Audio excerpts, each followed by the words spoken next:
ঘন কুয়াশার কারণে রাজধানী ঢাকার হযরত শাহজালাল আন্তর্জাতিক বিমানবন্দরে অবতরণ করতে না পেরে সিলেট আসা 5টি ফ্লাইটের মধ্যে 3টি ছেড়ে গেলেও যান্ত্রিক ত্রুটি দেখা দেওয়ায় 2টি উড়োজাহাজ আটকা পড়েছে।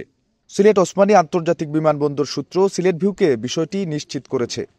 ঘন কুয়াশার কারণে রাজধানী ঢাকার হযরত শাহজালাল আন্তর্জাতিক বিমানবন্দরে 8.5 ঘণ্টা উড়োজাহাজ উড্ডয়ন ও অবতরণ বন্ধ ছিল।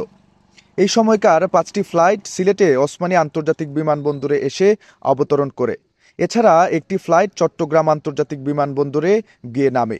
শাহজালাল বিমানবন্দর সূত্র জানায়, কুয়াশার কারণে সোমবার দিবাগত রাত 12টা থেকে সকাল 8:30 পর্যন্ত ওই এয়ারপোর্টে ফ্লাইট স্বাভাবিকভাবে চলাচল করতে পারেনি। তবে মঙ্গলবার 9টা থেকে যথারীতি ফ্লাইট ওঠানামা শুরু হয়। ফ্লাইট চলাচল অব্যাহত থাকা অবস্থায় 5টি ফ্লাইট সিলেট ও একটি চট্টগ্রামে পাঠানো হয়। পরে মঙ্গলবার 9টার পর সিলেটে আসা 5টির মধ্যে 3টি ও চট্টগ্রামের ফ্লাইট ঢাকায় যায়।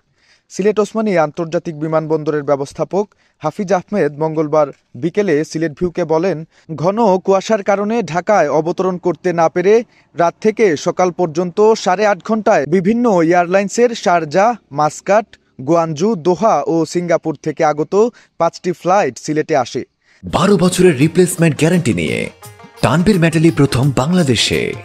তানভীর মেটালের স্মার্ট পণ্য ব্যবহার করুন, স্মার্ট হন। আজ সকাল 9টার পর আবহাওয়া পরিস্থিতি স্বাভাবিক হলে সিলেট থেকে 3টি ফ্লাইট ঢাকায় যায়। তবে 2টি উড়োজাহাজে যান্ত্রিক ত্রুটি দেখা যায়, এখনও যেতে পারেনি। সংশ্লিষ্ট টিম ত্রুটি সারাতে কাজ করছে।